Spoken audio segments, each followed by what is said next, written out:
Welcome to Williams Arena for State Class 4A girls basketball. It's a great quarterfinal matchup between the number 5 seed, Stillwater, the runner-up last season, and the number 4 seed, the Park Center Pirates, back in the tournament for the first time since 2017. I'm Jay Wilcox along with Ryan Iverson, and a couple of teams that had some really strong seasons here, Ryan, and probably the best, on paper anyway, first-round matchup in 4A this year. Well, just from a competitive standpoint, should be really even. These two teams played the first game of the season, 75-69 win for Park Center, but a lot has changed. Teams change, obviously, throughout the year, and Stillwater, runner-up last year at the state championship to Hopkins, and gave them everything they could handle, so they're no stranger to playing big basketball here at the end of the year.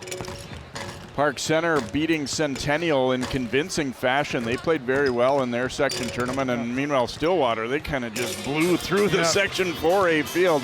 None of their games were remotely close in their section play, so I think both teams looking to see how they stack up against each other here on this big court at Williams Arena. And obviously a little different feel. You've got a bigger arena, you know, the lights are on, and I think both teams, you know, you want to come out and get those jitters out of the way as best you can and get some shots to fall early, and that will maybe play a key role in today's game, who adjusts quicker to this kind of setting. Absolutely, but I think as a shooter and as a player, I like Williams Arena more than the Target Center. The Target Center a little bit different with that depth perception, a bigger arena. It feels kind of empty sometimes, and here at Williams Arena, you got the bands. It feels more intimate, and I like the shooting a little bit better. But anytime you're in the state tournament, you got to get over kind of that awe of playing at Williams Arena and just get into playing good basketball. Let's take a look at key players for today's game, starting with the Ponies. They really have two big stars. We're going to talk about the senior and the inside threat, Liza Carlin, averaging a little over 16 a game and 10 rebounds, a third-team All-Metro pick, and one of two 2,000-point scorers along with Alex Pratt for their team. Yeah, 2,000-point score, over 1,000 rebounds. So you talk about an impressive career at 6'2". They're going to need her. She needs to establish her presence early. They're going to need her scoring. You always wonder when you're playing Park Center, who you know can put up points in a hurry, can you score enough to keep with them? And Liza Carlin's going to have a big game along with their other 2,000-point scorer, Alex Pratt. Ponies, that is one area they have an edge, is in size. Park Center not a particularly big team overall. For the Pirates, we are going to talk about a player who has had, if it wasn't for Paige Beckers, you might say possibly the best player in the state. Adalia McKenzie has been phenomenal this season for the Pirates. Yeah, and they're completely different players, but I think McKenzie is maybe the best scorer in the state of Minnesota. She just knows how to put the ball in the basket, and that's her role on this team. She's not necessarily their playmaker. She's their scorer, and they need all of her 31 points, and especially against, you know, a good team like Stillwater, you need her to be outstanding, and she is. This tournament's so fun because we see a lot of great teams, but you see a lot of really good individual talent as well. All right, the Ponies and the Pirates coming up next. The winner goes on to take on Hopkins in the semifinals here at State Class 4A girls basketball quarterfinal action. Up next here on CCX.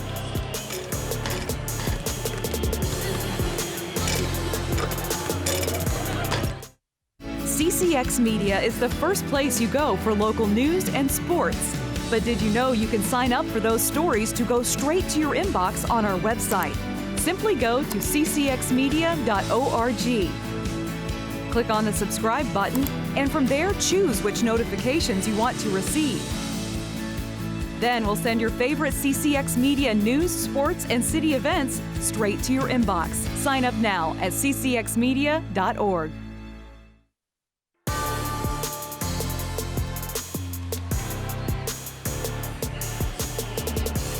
And welcome back here to Williams Arena as the starters being announced to the crowd here for this noon game here at the barn, as we take a look at our starters, starting with Stillwater. And Willie Taylor had a very successful career for the Ponies, certainly, and his other stops as well. They seem to win wherever he goes. He's joined the 500 win club this year. And they start Alex Pratt, Amber Scalia, Gianna Carr, Liza Carlin, and Grace Cody. A pretty experienced group for them. A couple of seniors, a couple of juniors who played a lot of ball, and then sophomore Scalia. And here's a look at the lineup for Barb Metcalf and the Pirates. Aaliyah Ragulin, Lauren Frost, Kayla Cox, a trio of seniors, and then Olivia McGill, the 8th grader, and Adalia McKenzie, the junior for Park Center. So they're definitely going to lose some heart and soul players off this team for Park Center, but they'll have some good talent coming back in the years to come as well. Yeah, and they'll have the talent coming back too, the main talent coming back for next year.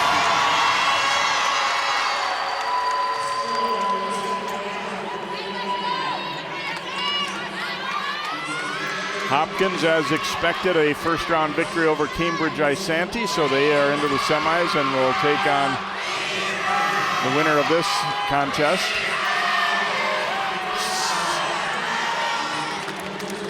There is a look at Willie Taylor, as we said, joined the 500-win club this season. He's had a lot of success at Mounds View and St. Paul Central, and now obviously at Stillwater, getting them into the championship game last year. I have to admit, I was a little surprised when looking up for this game that Stillwater as a program has only been in the state tournament 3 times, a couple times in the 80s, and then last year was the first time in a very long time for them. So this just their 4th appearance. And for Park Center, they went a long time before ever getting there, and then went 4 years in a row. As you look at Barb Metcalf, the Pirates coach, her first time with Park Center into the tournament. They were in Class 3A for a couple of years and won titles in 2014 and 15. And then when they were back up in 4A, went to state again in 16 and 17, and now back here for appearance number 5. As we get set to go here, Carlin and McKenzie will jump it up.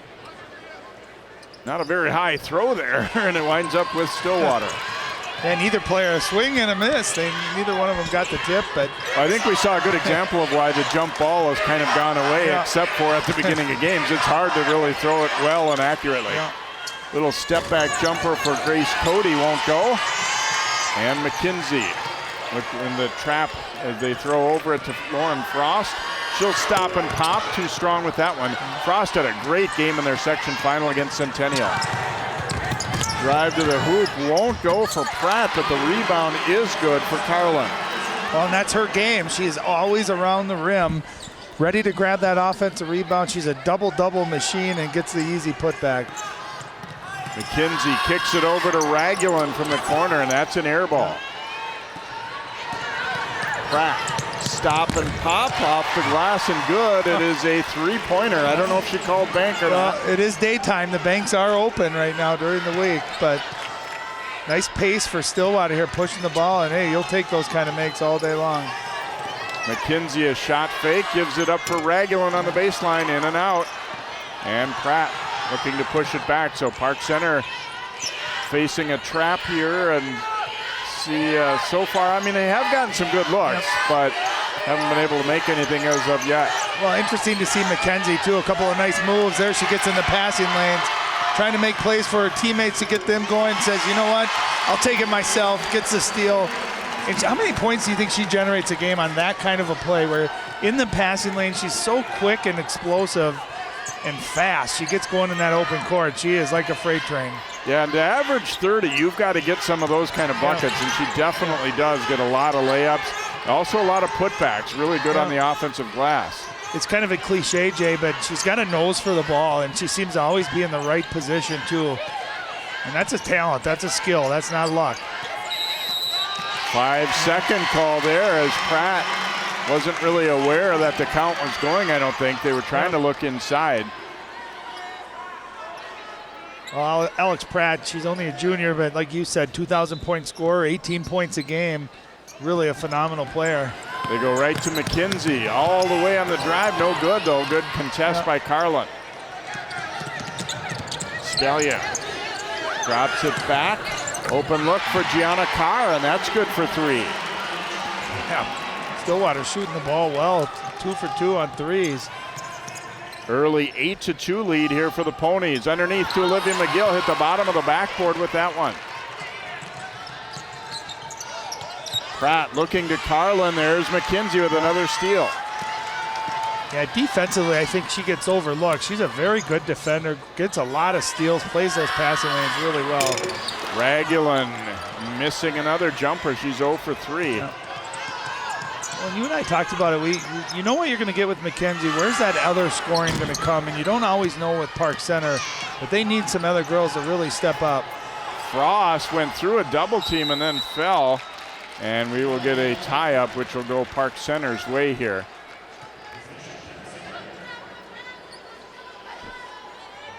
So Kayla Cox will inbound here for PC.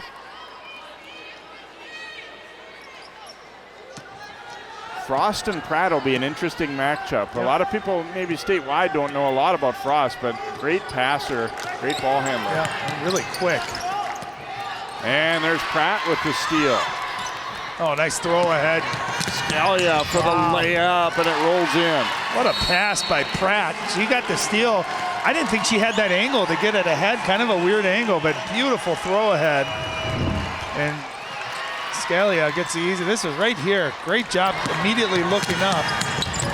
Almost rimmed out, but able to follow. Stillwater off to a really nice start offensively. So 4 of their players have scored. So they have a couple of 2s and a couple of 3s. And yeah, they've done just about everything you'd want to do in the opening minutes of a game like this. Yeah, and good diversity in scoring too. They got the offensive rebound, put back a couple of 3s. They're in transition. So kind of doing a little bit of everything. And I think too, when you're in a big game at a new arena like this, the more people you can get scoring early, the better their confidence goes. It's kind of contagious. Meanwhile, for Park Center, they have been cold shooting the ball so far. They've, again, as I said, really have gotten some good looks. I don't think it's a matter of taking bad shots up to this point. No, they're going to need Regulin to knock those shots down. She's getting good looks. McKenzie, a couple of nice driving kicks. They just got to knock those open shots down.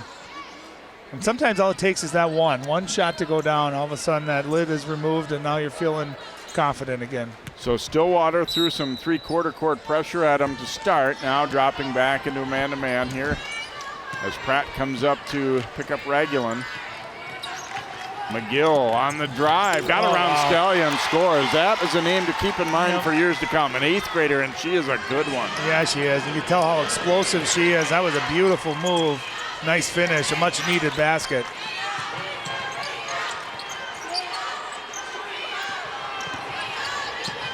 Carr will bring it back out top. I was going to say, interesting matchup too with Carlin being guarded by McKenzie. Giving up a little bit of size, but McKenzie with that physical nature. It'll be Stillwater ball as knocked away from Scalia as she tried to pull that rebound in. Carr will inbound here for the Ponies.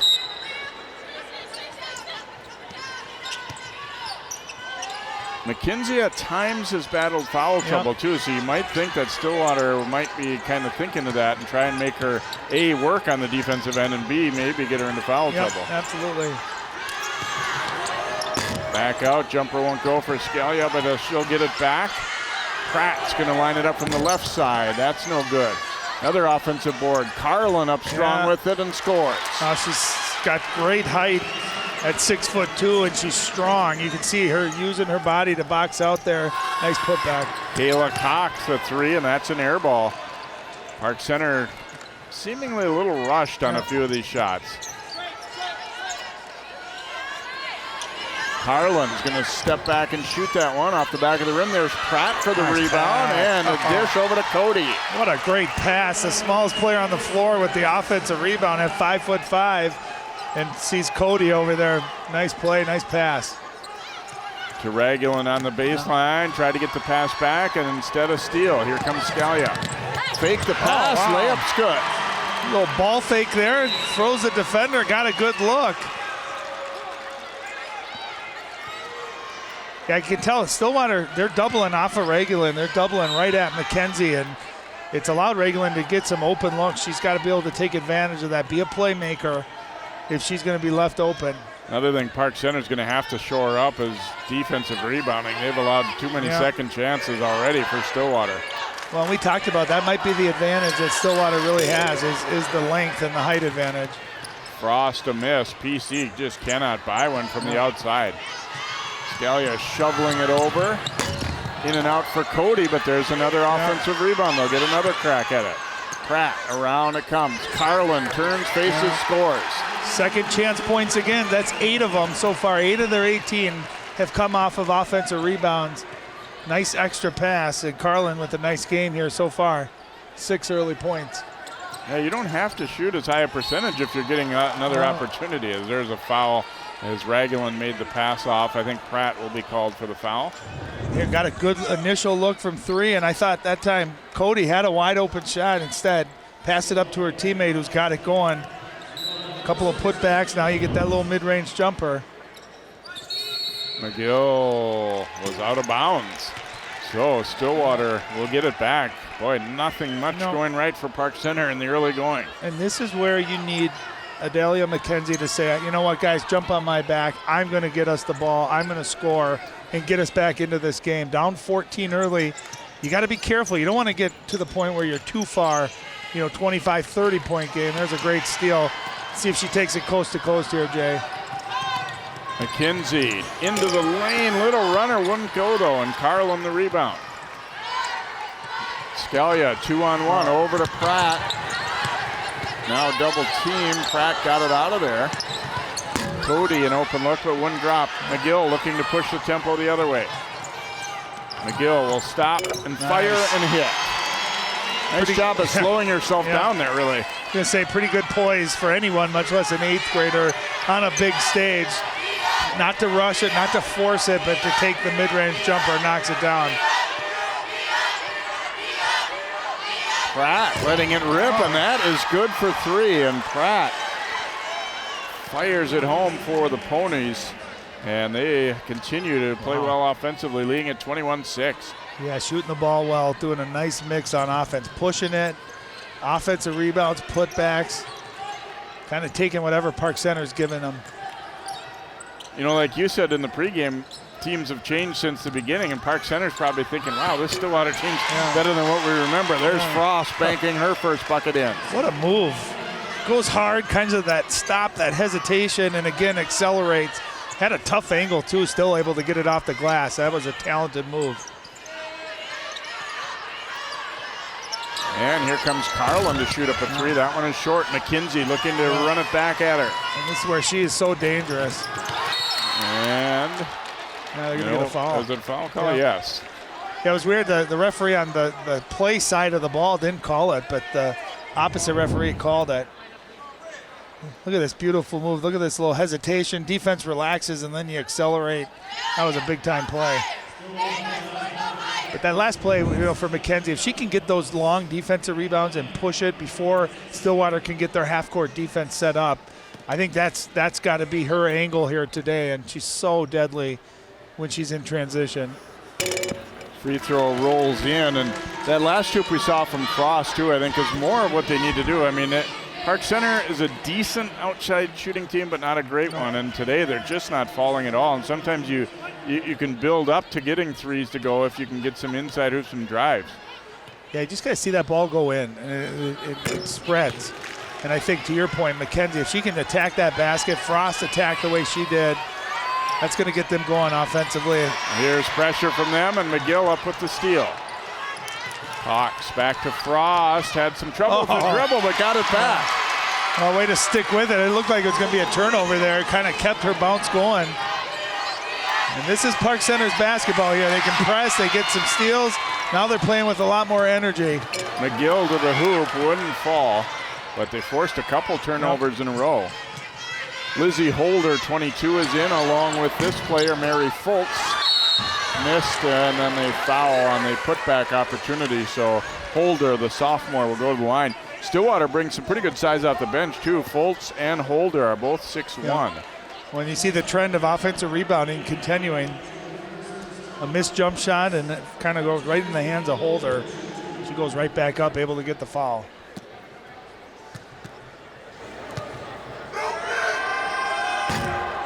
Foul call went against Ragulin, it looks like.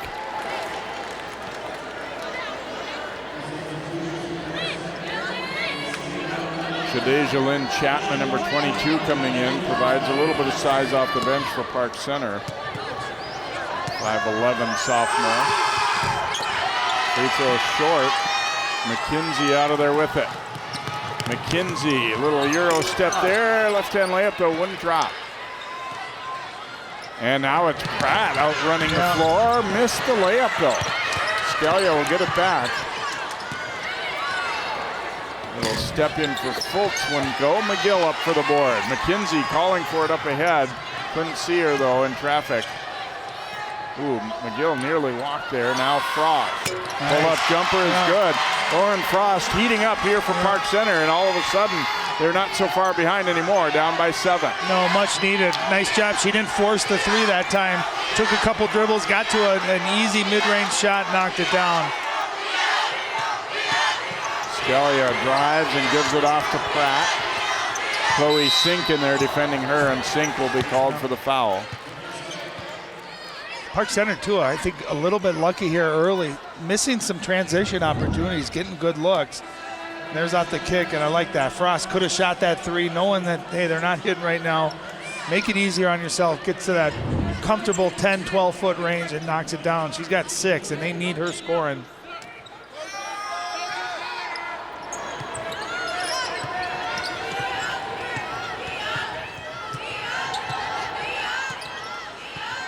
Pratt directing traffic here for the Ponies. Now Carr to the baseline.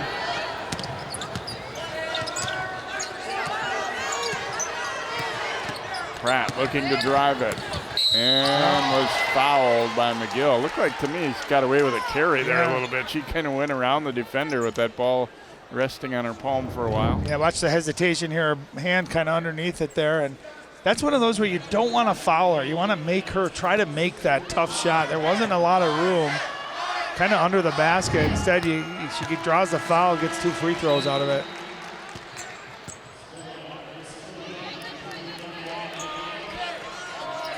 You can tell Pratt's, she's relentless too with the ball. She is constantly looking to attack and either score or make plays for her teammates.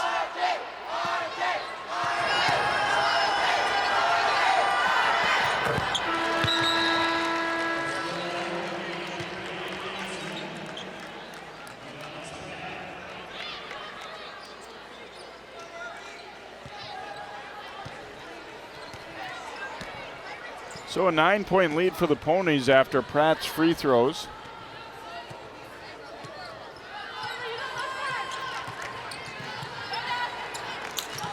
McKenzie calling for it as she flashes out high. Gets to the lane.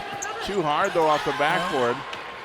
That's one thing. Stillwater is a pretty good rebounding team. McKenzie a lot of times goes and gets her own misses, but hasn't really been able to do that so much today. There's Scalia pulling up to hit.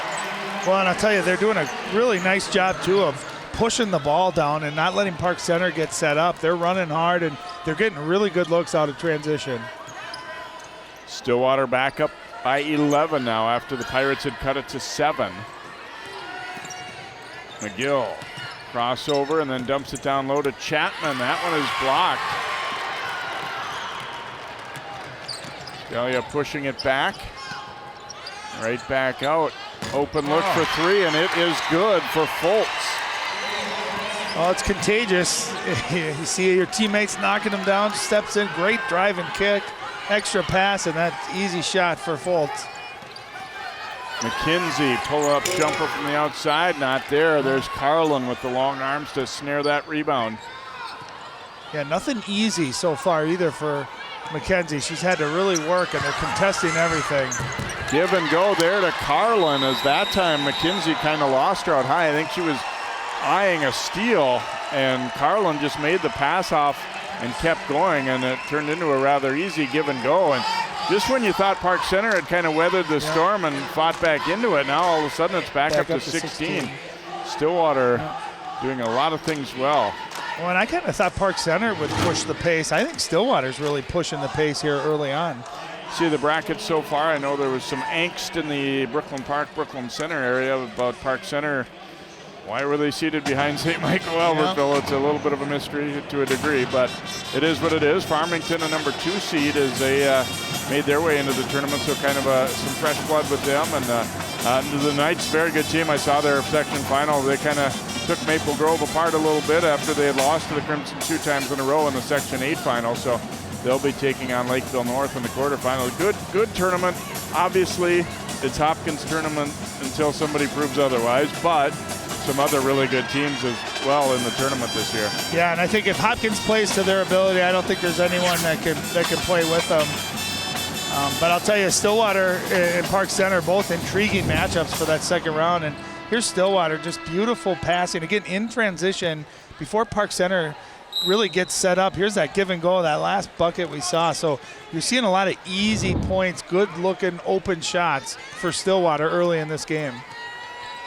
And they have not seemed to have any nerves here in this first game at all. No. Whereas Park Center, I don't know if you could say nerve, but they just weren't hitting shots early at all. You see, look at the attention that McKenzie draws. 2 players on her and great anticipation by Pratt. And McKenzie with quick hands to steal it back the other way.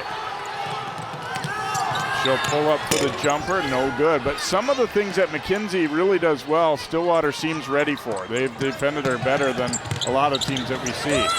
And there's Carlin up in for another 2 inside as she has 5 baskets already. 32-14 Stillwater. You know, Carlin gets the points, but that play was made by Pratt. Again, pushing in transition, getting deep into the paint, and just making the unselfish play.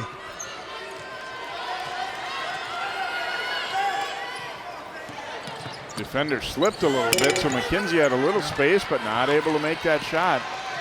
She has not been lighting it up so far here in the early going. 1 basket and a couple of free throws. No, it looks like she's just rushing her shot a little bit. That was a good look. She got deep in there, just rushed the shot. In and out on the 3, but Scalia the rebound. Drive too hard for Cody. Another opportunity, and we'll get a foul call. And there's the length of Stillwater coming into play. I mean, Park Center is really quite short at 3 of the positions, or 2 at least. No, you talked about Cody at 5'11", Carlin at 6'2", Holder at 6'1", Foltz at 6'1", so just constant length at every position, and so far they are dominating the offensive glass. Free throw is good for Foltz.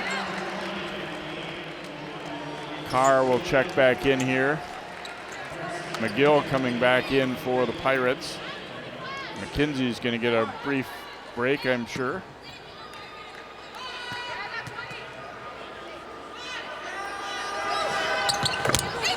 Second one also good, so Mary Foltz has come off the bench and contributed with 5 points, and here they come with that 3/4 court pressure again. Nice Frost ahead to Chapman, gives it to Ragulin off the glass and good. That's what you got to do against that pressure, attack it. If you're passive, Stillwater is quick enough, they will trap you and they can create turnovers. Nice job that time handling it by Frost, able to lead to a very easy look for Ragulin, who needed to see that ball go in the basket. Yeah, you want to make the Ponies think twice about continuing to use that all game long. They've done a nice job of mixing up their defenses too. I think they've obviously scouted Park Center very well. Harlan missing with the left-hand layup try. Nice throw ahead. Frost for 2. Yeah. Stillwater fans thinking that might have been a travel, but a nice look ahead by Ragulin and Frost. 8 early points. She's really been their scorer here to start the game. A couple of easy baskets too from Park Center. 4:20 to go first half. Pirates down 34-18. Pratt driving it and was fouled. Be on Ragulin, I believe, here. Yeah, look at the throw ahead. Ragulin, look at her eyes up. You could hear Frost calling for it, helping her teammate out. Little one-hand finish too. Nice basket. Starting to score a little bit more for Park Center, but now you got to start pairing that with some stops on the defensive end. Yeah, as slow as they started offensively, I do feel like it's really been the defensive end that's been more of a problem for them. And by extension, the rebounding part too, because like we talked about, so many second chances, that turns into more offense. Pratt's second free throw is good. Pretty key stretch here, I think, for Park Center. It kind of says either we're going to get back in this one and make it a really competitive second half, or we're not. Or it's going to be a long, long afternoon. You're right. Yeah, you down 17 here. You want to try to cut that deficit to 10 or below going into halftime, so you can feel like, hey, we didn't play great, but we're still in this game. Double arrives on McKenzie. Cody stole it, and then they get a tie-up. I'll tell you what, I love what Stillwater's doing. Every time McKenzie has the ball, she's seeing 2, sometimes 3 defenders in her path to the basket. so explosive. She can beat anyone one-on-one, but if she sees that second, third defender there, and their active hands too, able to tie it up there. Nice defense by the Ponies. And some length too. Yep, It's making it difficult when she tries to pass off because they're getting hands on basketball. That three won't drop. Frost wins the race for the rebound, and they get out and run. Frost gonna stop and pop, but missed. Carlin another rebound. Pratt pushing the tempo for Stillwater. She'll go all the way for the layup. I'll tell you what, she single-handedly, Jay, is beating the Park Center defense down the floor. She's got quite a motor, plays so fast too. Gets that ball, pushes it, and just no one able to stop the ball, leads to an easy basket. And we talked about it before with like Ragulin, and you've seen it with Pratt. It's fun to see a small player have a great role out here too. Yeah. Pratt tried to go to Carlin, but McKenzie, another steal. He's got to have 4 or 5 already. And I love that about her. She's not shooting the ball well, not scoring very well, but still giving great effort, able to get a lot of steals. Frost pops a three, but won't go, and Carlin another board. They've had a couple kind of in and out too. They just need one of those threes to fall. Give them a little bit of rhythm. 2:40 to go first half. Stillwater pulling it back out high, and now Carlin. Double arrives, but she got rid of it to Cody. Pratt will take that shot, no good, but Carr rebounds. Carlin steps into a three, that's short. Another one, Scalia got that one. Now they go to Pratt underneath with the left-hand layup. The offensive board's just killing the Pirates. That time they got 3 of them. Unable to knock the perimeter shots down, but great pass that time to Pratt. McGill will line up with 3, and that one's on target. That was all net. That one looked good right from the release. See if that kind of jump starts their offense a little bit. See if they can get hot and contagious from the three-point line. 18-point lead, 1:45 to go first half. Stillwater has pretty much owned this first half. Park Center trying to claw back into it. Oops. And Scalia tripped over a defender's foot as she cut out for that one, and they just kind of rule incidental contact. When you're the player that it happens to, you're feeling like it's a foul, but they say no. And look at McGill. That's a good couple feet behind the three-point line. Contested, but knocks it down. You love to see the 8th grader having a good first half here. Back to Ragulin. And short. Right to McGill, though, and her putback is good. Well, she's feeling it, and they need it. With McKenzie not scoring and not hitting shots, they need that scoring, and so far they've gotten it from Frost as well as McGill. Approaching a minute to go in this first half. Stillwater by 16.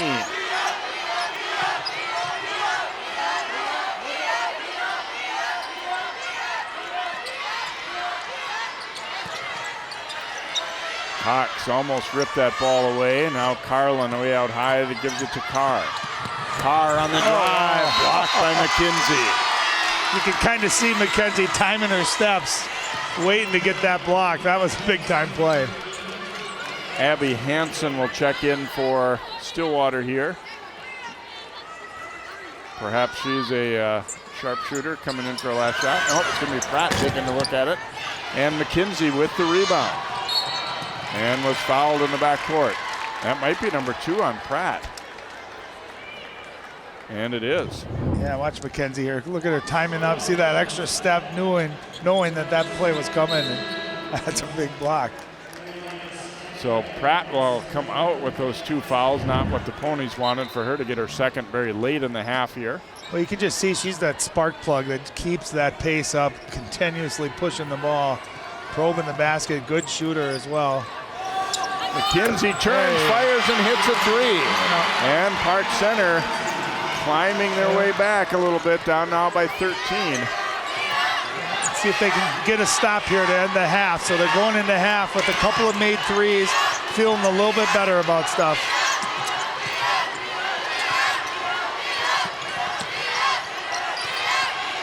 Carlin had it knocked away. It'll stay with Stillwater. 5.9 to go. You feel the pressure too, ratcheting up a little bit. Park Center starting to respond defensively. Carr is going to hoist a long one that misses. Rebound though, and they miss inside. And so a little bit of a good note for Park Center in an overall very difficult first half. They do pull to within 39-26 at halftime. It isn't quite that under 10 that you were looking for, Ryan, but at least a little bit of momentum to make them feel a little bit better heading into this halftime. Well, and they dodged the bullet of really what's been nagging them here all first half, is giving up offensive rebounds. Easy putback there at the end for Stillwater. They're unable to capitalize. So I'm sure Barb Metcalf is going to talk to her team about, we need all 5 girls rebounding. We got to limit those second chance points. If they can do that, they can get right back into this game. We've seen Park Center put up points in a hurry. So it's not the scoring I'm worried about. Mackenzie's going to find her shot, find her rhythm. You got to figure out how to get stops. 39-26 Ponies at halftime. We'll be back with more of our coverage here of the state Class 4A girls basketball quarterfinals here on CCX.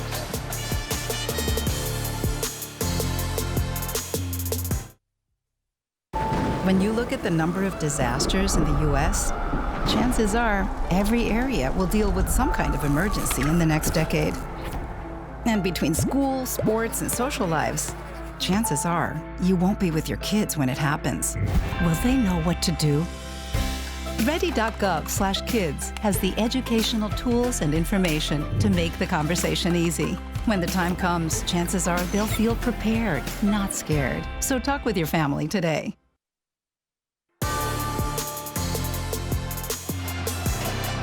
Welcome back here to Williams Arena, the venerable home of the Golden Gophers, my favorite basketball building in the world.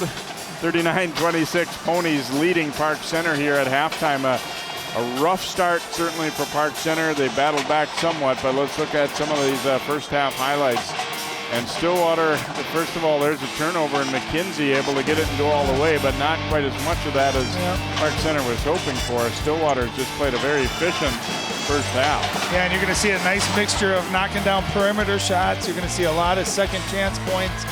And I thought this was a wonderful pass, a good throw ahead. Easy layup there for Scalia. Yeah, they took opportunities when they were there to throw the ball ahead, too. And then obviously offensive rebound's a big thing for them as well. Scalia getting a nice little pass fake and layup right there.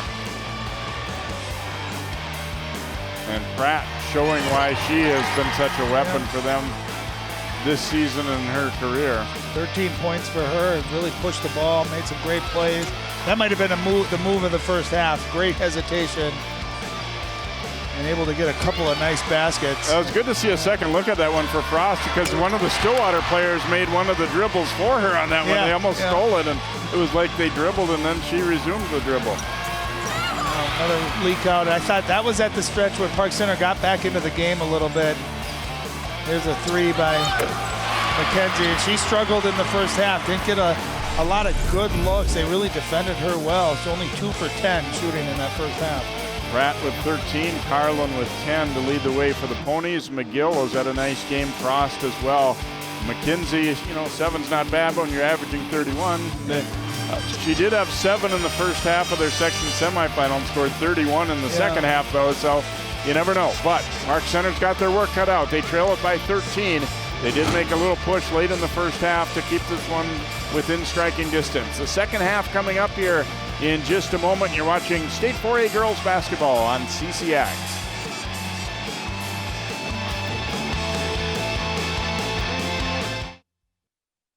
My Shiro doesn't always wear a cape, but she always has time for a hug, a smile, for going the extra mile. My Shiro stretches every dollar, puts in long hours, puts others first. But now it's your time, Mom. When you're ready to retire, we want you to be able to enjoy it. It's time to start saving now. A free 3-minute online chat can give you the personalized tips you need to start boosting your retirement savings today. Visit aceyourretirement.org/Shiro.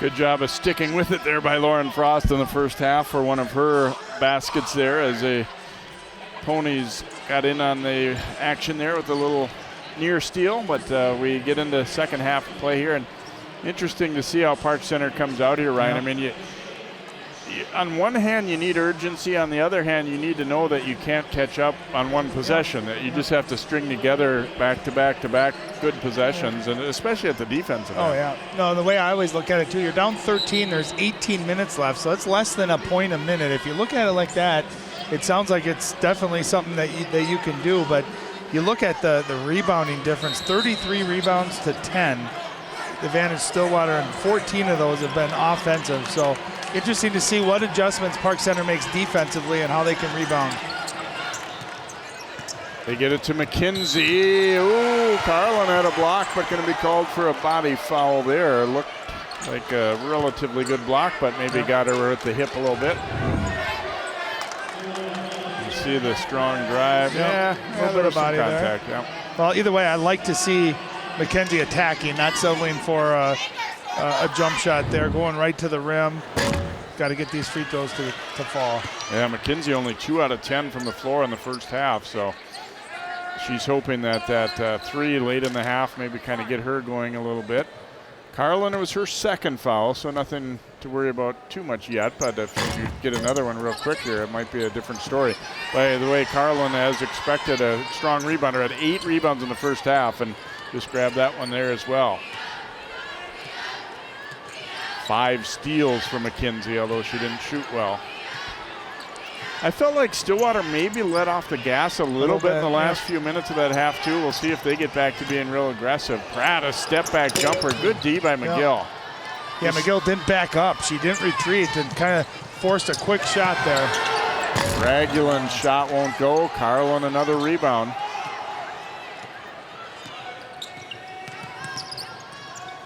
Pratt picks up her dribble here, now gets rid of it to Carr. Dumping down low, Carlin holding off McKenzie with one arm there and laid it in. Well, as strong as McKenzie is, it's just Carlin's just big and strong and has that length advantage. So a 15-point lead now for Stillwater as they get the first bucket of the second half. They came out and dominated early. Park Center fought back, then the Ponies opened the lead back up again to about 16, and Park Center closed late to 13. Frost a miss. McGill was fouled, I think, and she nearly fell off. No, maybe just out of bounds. She nearly fell off that elevated floor there. Yeah, that's always a concern of mine whenever you watch games here at Williams Arena. One of the few arenas left where you have that elevated floor, but great hustle too. And right there. Always get nervous. Pass tipped. Saved right to Cox. Yes. Layup and a foul. That's what Park Center needs. We saw them a couple possessions, get some steals and pick up the pace and get some turnovers. That time they got one as well, and they got maybe a 3-point play. Excellent job that time getting in the passing lanes by Cox and able to finish. And that's going to be foul number 3 on Pratt, too. So it's a double whammy there for the Ponies. And Cox, though, not able to hit the free throw. Pirates 0 for 3 in this half already at the free throw line. Willie Taylor wants a timeout.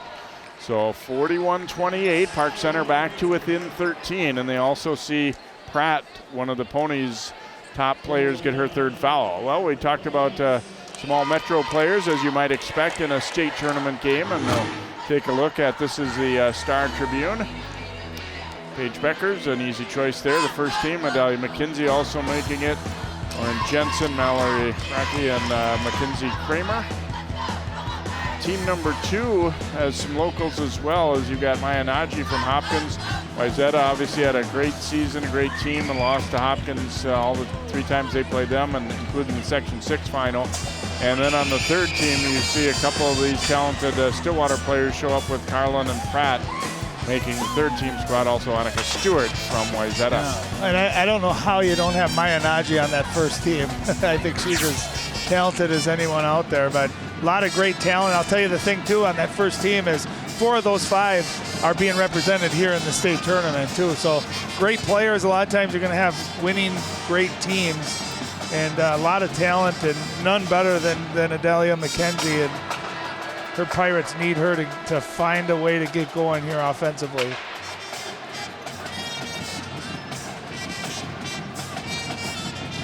See the shooting shaping up so far. Certainly the Ponies have had the better of that. Yeah, neither team really shooting the ball particularly well. You see Stillwater made 4, but taking a lot more attempts as well. Honestly, it feels like they hit a little higher percentage than that, but I think in part because a few of those times they got the ball back for a second opportunity. Yeah. Oh, another 5-second call as Pratt doing a lot of dribbling there. But Willie Taylor asking, and then I was kind of thinking the same, that she was starting to, make her move to the basket, but I think the count and the whistle weren't simultaneous. They'd already counted to 5. Here's Frost driving it down the lane. Nice dish, and McKenzie for 2. Great pass. I thought Frost was going to maybe try to force that shot and didn't have a great angle, but just a beautiful pass. And we'll get a foul as they tried to trap there on Carlin. I think it'll be Frost picking it up. Yeah, the other thing, besides getting the obvious points there, it was great too to get the ball to McKenzie and have her get an easy look. There was that foul on Frost on the pass off. Pratt again in danger of a 5 count, but this time drives to the lane, misses it. Pirates looking to get out and go here. Nearly stolen. McGill gets it back though. McGill a little out of control and got rid of it. Now McKenzie down low to Frost for the layup. Nice job, and way to stick with it too by McGill. Looked like she was a little out of control, going to turn it over. Picked up her dribble and they ended up getting a great easy look. A little momentum here for the Pirates. Carlin a pull-up, and that is good. So each team making the other pay for gambling for steals a little bit there as Carlin got herself under control, got the puppies organized, as Bill Rafter would say, and drained that short jumper. Back to 11 now. McGill fires, no good. There's Pratt for the rebound. Nice pass. Looking ahead, and the layup is good for Cody. Cody gets the basket again. Pratt pushing that ball in transition. There's another turnover. Cody with the steal. Leaving it for Carlin. She'll step up and fire in and out. There's Pratt for the rebound. Pratt at 5'5", hitting the offensive boards again. Yeah, had 3 rebounds that first half and doing a little of everything. Scoring, passing, offensive rebounding. Frost pulls up, no good. Pratt the rebound. 2 for 13 from the 3-point line. Just haven't been able to get those to fall. Dish back out. Cody fires and hits Stillwater. That's how they started the game. Just quick, crisp passes, open looks, and they buried him. How about that? It felt like Park Center making this run, had the momentum, and about 4 straight possessions. Nice answer here. Yeah, they had cut it to 9, and now all of a sudden it's back up to an 18-point lead. McKenzie the miss, Pratt out of there with it. And here she is on the move, going to lead to an easy layup. Good contest without falling there. And they were out of bounds, it looks like, so it'll be Park Center basketball.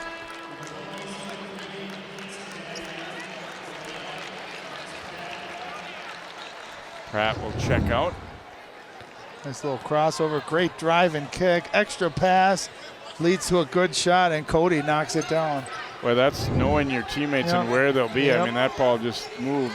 And no one holding it either, knowing right where to go for that extra pass. McGill switches to the left hand and was fouled, and it looks like it'll be Carlin, and that would be her 3rd, and the official indicating that she was inside that restricted area there. Nice rip through here, and I think by switching the hand, you can see definitely underneath the rim. I didn't think it was on her. I could see that being a no call, though, really. It didn't look like all that Or much. the foul on Cody reaching with her hand. I don't think that was much of a foul on Carlin, but by switching that ball to her left hand, that might have gotten blocked. So really, that was an unbelievable move. You said it, too. She's going to be someone to really watch over the next couple years as we do Park Center girls basketball. She's already a very talented player as an 8th grader, only going to get bigger, stronger, and better. That one is off target. Scalia the rebound for Stillwater.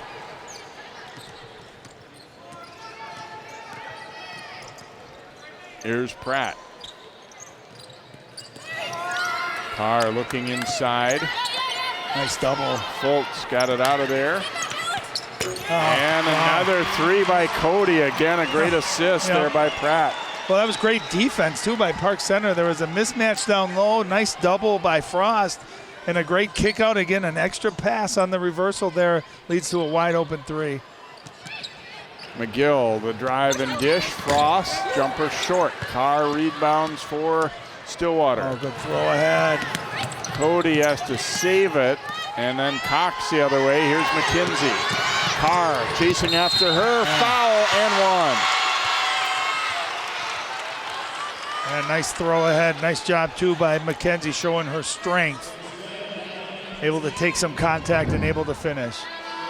Carr really hustled to get back into this one, but this is one where you either want to really foul her or really not. And she hit her on the arm, but not enough to stop the shot. Yeah, you don't want to be in that gray area of a little pet right there. You either want to take that arm so she cannot finish it or let her go and get the layup. McKenzie makes the free throw here, completes the three-point play, so Park Center trying desperately to claw back in again now, down by 17. And there's the steal. McKenzie with another. Turnaround jumper is good.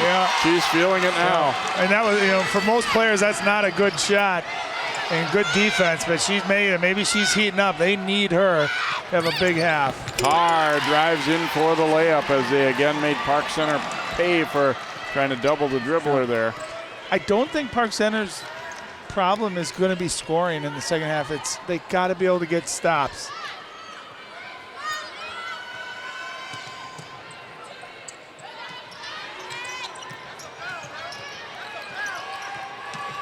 Here's McKenzie coming out to meet it. Baseline drive, and no foul call, but a block, so it will be Park Center ball. Yeah, good drive by McKenzie. I thought she drew a little bit of contact there, but that's what she's got to keep doing, just relentlessly attacking the basket. McGill giving it right back to McKenzie, but an air ball.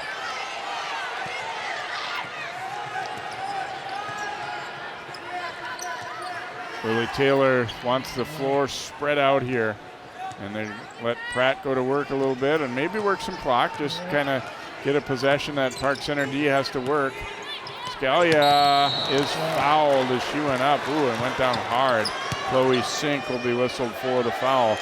Looked like Scalia was going to go with the left hand, and then when she went to the right, it really led to that foul kind of turning out worse than maybe it was going to be. I don't think she was expecting a right-handed shot there.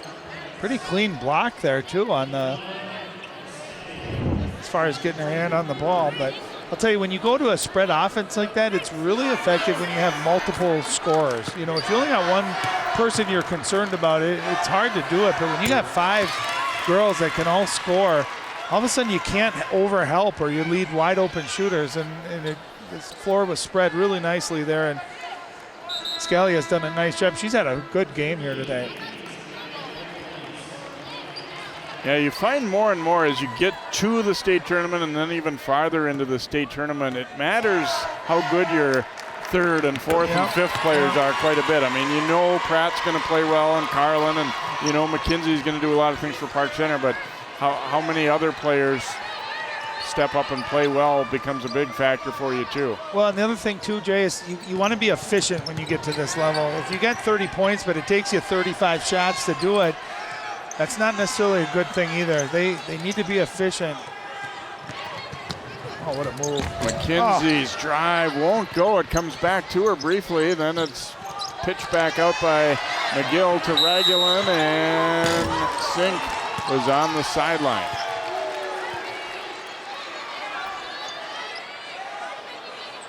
Yeah, she didn't get that to fall, but McKenzie, that was a heck of a move just to be able to get into the paint and get that shot off.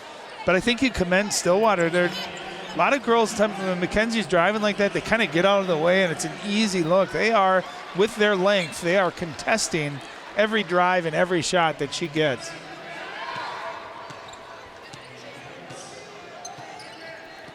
Pratt works her way to the front court here for the Ponies. Park Center looking to come with a little trapping defense. And there's the steal. McKenzie all the way, but missed the layup. There's that contest you talked about. Now Carr whipped it across. Pratt foul. It's kind of, you see Pratt at 5'5", and she don't matter. She gets her nose right in the thick of things. She's down in the lane, shot faking, challenging bigger, taller players. She's a tough little cookie. Cox will pick up the foul as Pratt goes to the line. In and out with that one.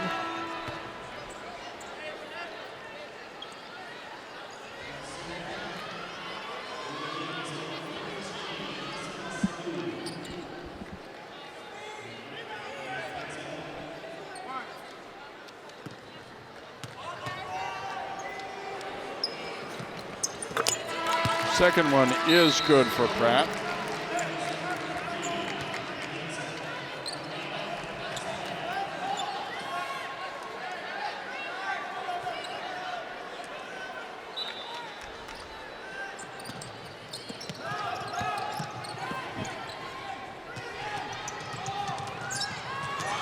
And taken away. Carr giving it to Hansen. Stops. And then blocked from behind, but I think it's going to be a foul call here against the Pirates. Sink.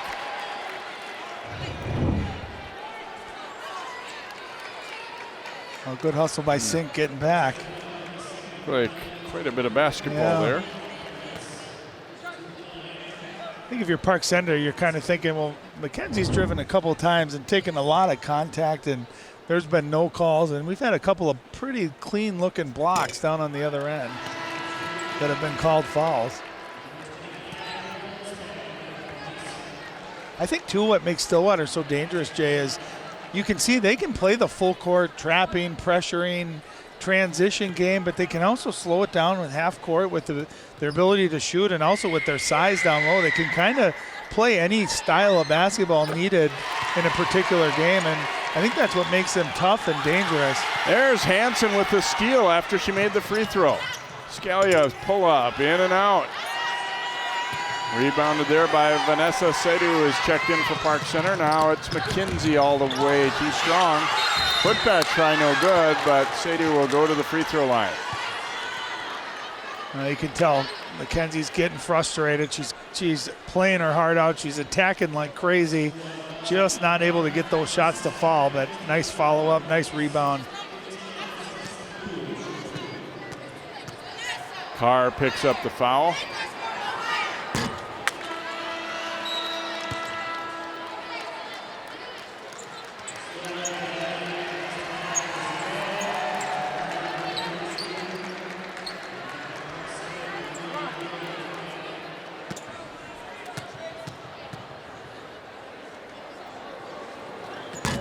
Second one also no good. Pirates certainly haven't helped themselves at the line to try and get back into this one in the second half. They have struggled mightily.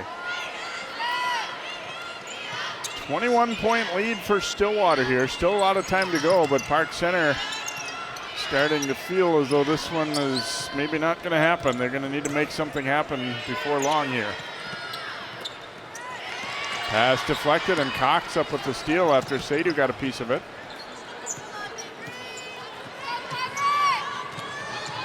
McGill's pass tipped and stolen. Here's Pratt.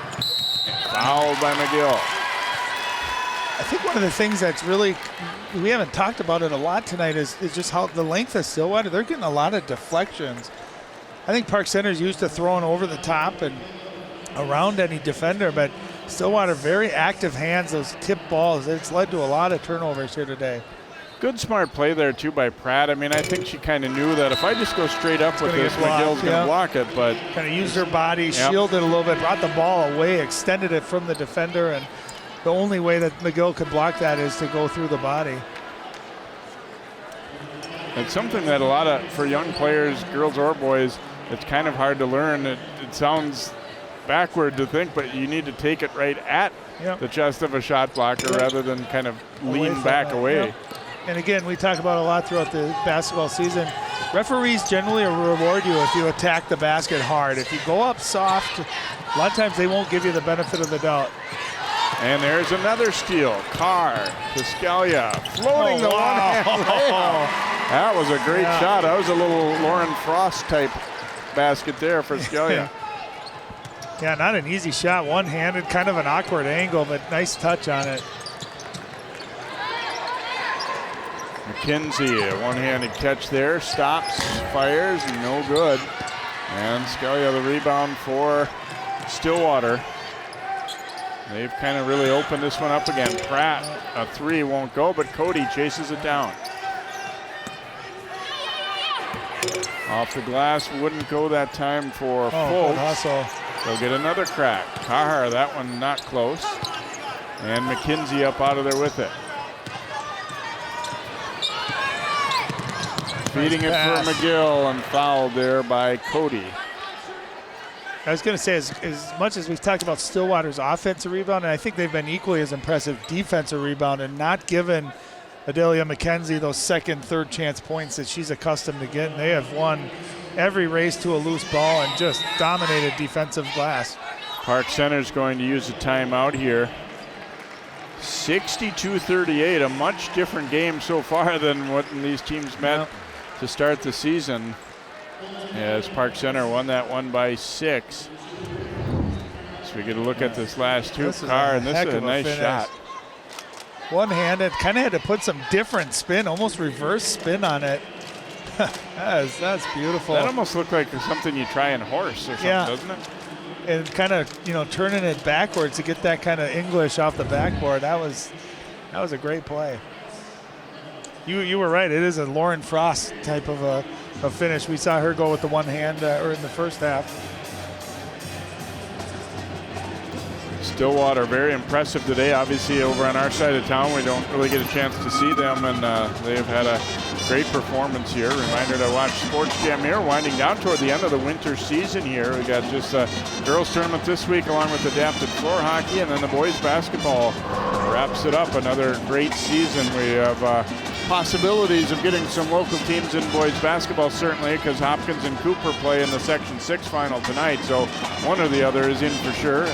Maple Grove will have a chance to win a section title in Section 8, and then Park Center boys are going to be playing Spring Lake Park on Friday night in Section 5. I think that's going to be a fun matchup to call. I mean, Park Center played, I thought, really well last night, and then we got to see Champlin Park play against Spring Lake Park, and they were exciting offensively too. So there's a look at the Hopkins girls already. It's always easier after you've already won to sit and watch, who you're going to play. I always like that better than watching the game before I have to play. McGill's free throw good. Quite a few of the Park Center boys seated behind us today coming on to cheer the girls on here at the state tournament. Yeah, you love to see both teams, supporting each other. And well, and you have that added bonus of getting out of school too, so that's always a good incentive, right? I'm sure that had nothing to do with that. Second free throw also good. So McGill with a dozen here today for the Pirates, but they are still down big at 62-40.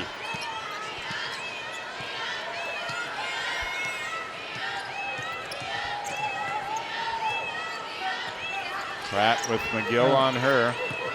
Crossover move and then brings it back out. Well, as it kind of becomes clearer that Stillwater is going to move on and face Hopkins tomorrow, you start looking at the matchups, and Alex Pratt, it'll be interesting to see how she performs tomorrow against that pressure of Hopkins too. She's a very good ball handler, very quick. I think it's a good matchup. Stillwater has the size, I think, too, to compete with Hopkins and the length.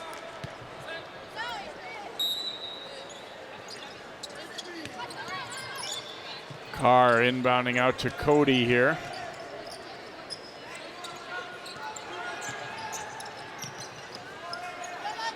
Haven't needed Carlin as much here in the second half. She's had a couple of buckets, but 14 points, 12 rebounds, another double-double for her. Pony's going to work some time off the clock here.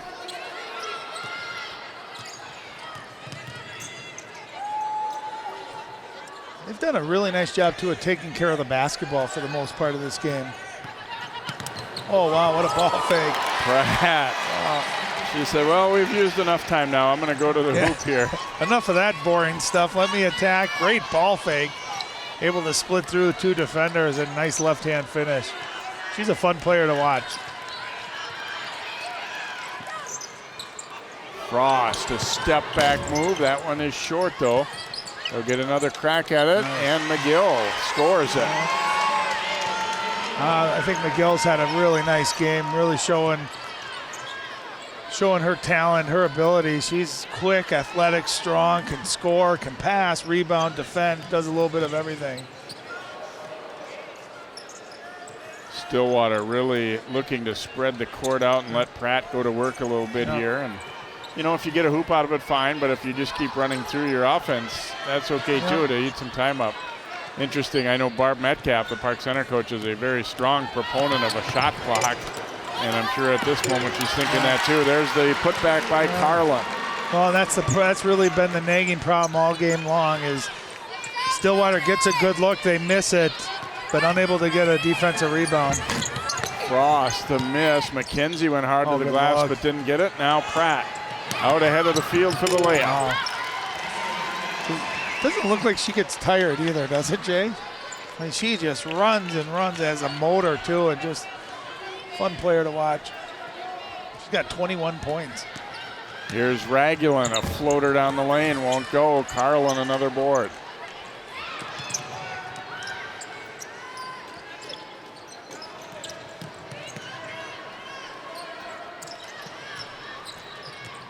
They went for the steal, didn't get it. Cody to the corner.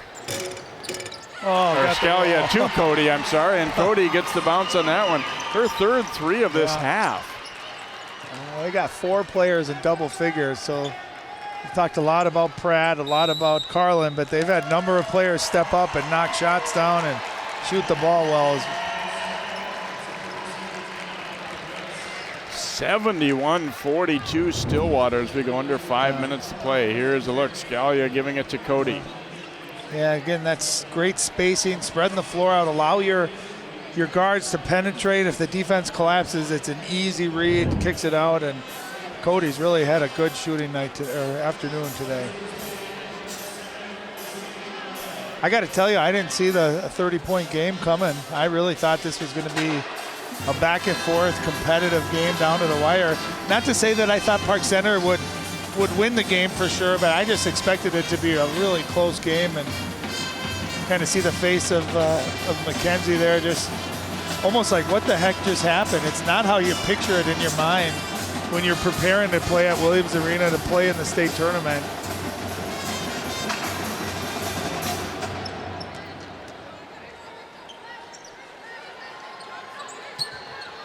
Frost will inbound here for Park Center. Drives it down the middle, and the layup is good. Kind of feels like the defensive intensity for both teams has sort of dropped off a little bit here late.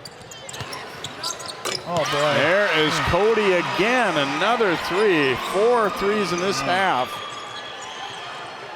16 points total for her. Well, and here's why that's big, because obviously they don't need the points the rest of this game, but if you can get your players comfortable and get some confidence going into that next round against Hopkins, you're going to have to make shots to beat them. Here is Pratt for the layup. Yeah, and Stillwater's actually been the team that's run here today. They dominate the rebound, so it allows their guards to leak out a little bit, and they've gotten a lot of really easy looks. Frost the miss. Carr kind of threw it into traffic there, and Ragulin got the steal. Nice pass. Nice pass. Won't drop, though, for Sink. And out of bounds off Stillwater, so Park Center will get it back here. Well,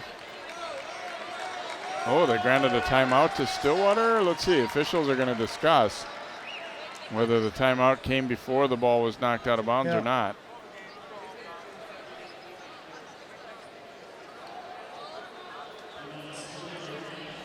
So they do get the timeout to see if if Stillwater will have possession, though, when we come back out of it. Although, to be honest, at this point, I don't know if it not really matters all that much anymore. I think they're saying the timeout was called before the ball was dribbled out, so it's going to stay Stillwater ball. And that's a tough thing for officials. A lot of people like to get on them in a spot like that, but you got one person who's way out at half court receiving the timeout call. You got another guy who's on the baseline, making the call as it hits the end line. That's a tough one to kind of separate when exactly that timeout occurred. No, but you like what the referees did. They got together and conferred about it, and the one ref who did grant the timeout said, no, it was called before that ball was dribbled out of bounds. So, listen, they're not going to get every call right, but if they're conferring, they're doing the best job they can, you live with it. What do you think about the Stillwater-Hopkins matchup in the next round? Stillwater showed me a lot today. They've got a lot of, they do a lot of things well, but Hopkins, tough to beat. I mean, last year Stillwater played a great first half against them, and it was like, wow, is this going to happen? Is somebody going to knock Hopkins off? And then the Royals just came storming back in the second half. Reminded me of the Globetrotter cartoons when they'd score basket after basket in a row. Ooh, foul there, and Scalia went down hard as she was bumped by Cox. She's taking a couple of hard fouls here. No, I'm with you. I feel like Stillwater really impressive. And just their personnel, I feel like, matches up with Hopkins as well as anyone else possibly could. But I would expect it to be competitive for about 2/3 of that game, and then Hopkins maybe able to pull away a little bit late. But Hopkins is going to have to bring their A game and limit the shooting here by Stillwater. And I think wear Alex Pratt out if that's humanly possible. I don't know. That pass was not tipped, so it just sailed out of bounds. The one, great equalizer that in basketball, if you have a team has an off shooting night, but it just seems like Hopkins has so many ways that never really comes into play. Yeah, if they're not shooting the ball well from outside, it doesn't matter because they can get so many good, easy looks.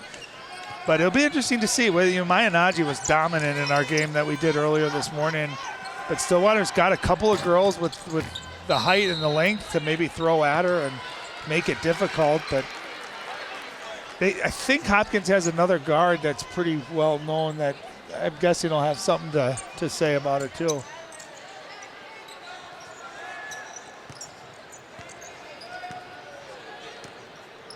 Scalia bringing it up. Ragulin defending her. Picks up the dribble and now gets help. Well, to your point, I think you had said that Stillwater had only been to the state tournament, was it 2 or 3 times? Yeah, 3 times total, and 2 of them were back in the 80s. And there's McKenzie the steal. And you think about Stillwater, pretty big school, a lot of girls, great drive. That's what Park Center really needed from McKenzie in that first half. And she did a lot of that, just couldn't get them to fall. That time, able to get it to the basket. That'll be Park Center ball as they trapped Pratt, and the ball bounced away from her and hit her hand last, so PC gets it back. And that's what you want to see if you're a Pirate fan, is your team not quitting, still playing with great effort all the way to that last whistle. Well, and keep in mind, there is consolation basketball again in the state tournament. There wasn't for a while, so they will get to play again. There's Frost, and that's, I think, another reason why you still hope to get something out of these last couple minutes, even though this one's obviously out of reach and been a disappointing one. And there is Carlin knocking down a 3. Liza Carlin, 19 for her now. She's been, even if all she did was rebound in this game, she would have been a big factor, but she's also scored for them. So yeah, 15 points to go along, or 15 boards to go along with that 19 points. McGill the pull up. Scalia pushing it back. Oh, nice look. Carlin had that one denied by McGill. She was kind of running out of space there, and I think she knew she was in trouble and just kind of served it up for the block. Well, how impressive, too, to have a 6'2" center that can step out and shoot from the three-point line. And that could be big, too. We saw when Maya Nagy had to guard Annika Stewart for Wayzata out to that three-point line. If you can pull Maya away from the basket, that takes away a little bit of her shot blocking ability. So that's going to be a really interesting matchup to watch in the semifinals. Under 2 minutes to play here. McKenzie the drive. Going to be a blocking foul against Carr. And again, Stillwater just surrounding Mackenzie with bodies and defenders. She beats her initial defender, which she can do so easily. There's always that second, third, sometimes even a fourth defender making it difficult for her. Nothing's been easy. Yeah, I think they've done a really nice job on her. And yes, she's missed some shots that she normally would make and all of that, but they have, like you said, made life tougher. Not easy shots for Mackenzie today. Well, you remember in the second half, I think they got it down to 9 or 10. Remember, she hit a couple in a row, and you kind of got the feeling that, okay, they're making their run, and she's starting to get that hot hand where she can score a ton of points in a hurry. And then after that, Stillwater just ended it and put on a clinic offensively. Both teams going to clear the bench here now with 1:50 to go and a 29-point margin for the Ponies. Janae Bennett, number 4, is in for Park Center. Aaliyah Wenzel, number 12. Seydu, 15, is back in. Also number 20, Helen Ben. Number 30, Tiana Lloyd. Here's Hansen with the ball for Stillwater. And Foltz is out there. Here's Foltz driving it. Left it short with the left-hand shot.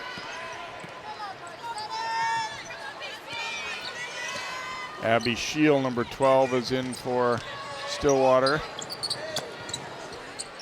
Hansen had the rebound and was tied up. It'll be Park Center basketball. Also in for Stillwater, Alayra Dazan, number 45.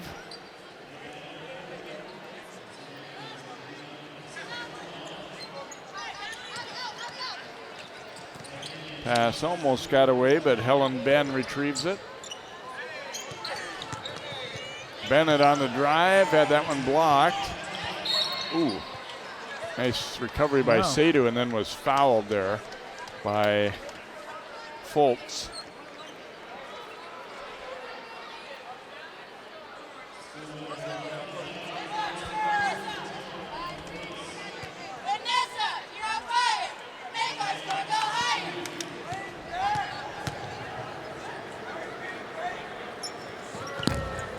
Seydu the miss. Bennett, though, rebounds.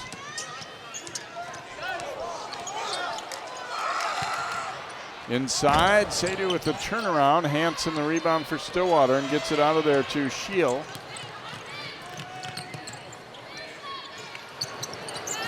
And that shot wide right. Nice rebound by Hansen and couldn't quite finish it. She pushes it back out and they'll get another opportunity. 40 seconds to go. And this time it's on target for Mary Foltz. Well, she's got 8 points. She doubled her season average of 4 here. What a nice game. And we get a foul call. Stillwater going to finish clearing the bench here now. Get another offensive rebound, kicks it over. Foltz, nothing but the net. Yeah, they were 4 for 17 in the first half from 3. Be interested to see what their numbers are in the second half. They shot the ball extremely well here in the second half from 3. Katie Hardkey, number 43, is in. 42, Lexi Carlin for Stillwater. There's Seydu with the putback for the Pirates. Seydu, only a 9th grader, 6'1", great length. Getting some good time here in today's game. 15, Megan Kuda is in there as well for Stillwater, and there'll be a carry call. 30-point game and 12 seconds left, and okay. Let it go, right? That wasn't that bad.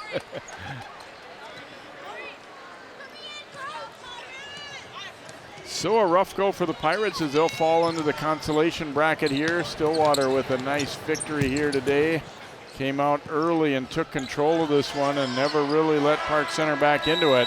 And Stillwater, it goes on to a convincing 82-52 victory. And Ryan, we can see why that team has had a 23-5 record coming in and why they were in the state final last year. They played a great game here today. They did, and they're complete. They got all the assets to make a run at it, and I'm really looking forward to their game tomorrow against Hopkins. I think that's going to be a competitive matchup, and it's going to bring the best out of Hopkins as well. But They were dominant right from the get-go today, and they used their size and their length. They dominated the glass. They shot the ball extremely well, and thought they played really good defense, had a nice strategy for Adalia McKenzie. So the Pirates will fall to 25-5 as they moved into consolation play. McKenzie wound up with a tough day of 18 points by her standards, a tough day, I would say. 14 each from McGill and Frost. 23 points for Pratt to lead the way for the Ponies. Carlin at 19 and Cody 16 as well for Stillwater. So the Ponies, as we said, move into the semifinals. Park Center into the consolation bracket. Hope you've enjoyed this one here today from Williams Arena. For Ryan Iverson and all of our crew, I'm Jay Wilcox. Your finals, Stillwater 82, Park Center 52.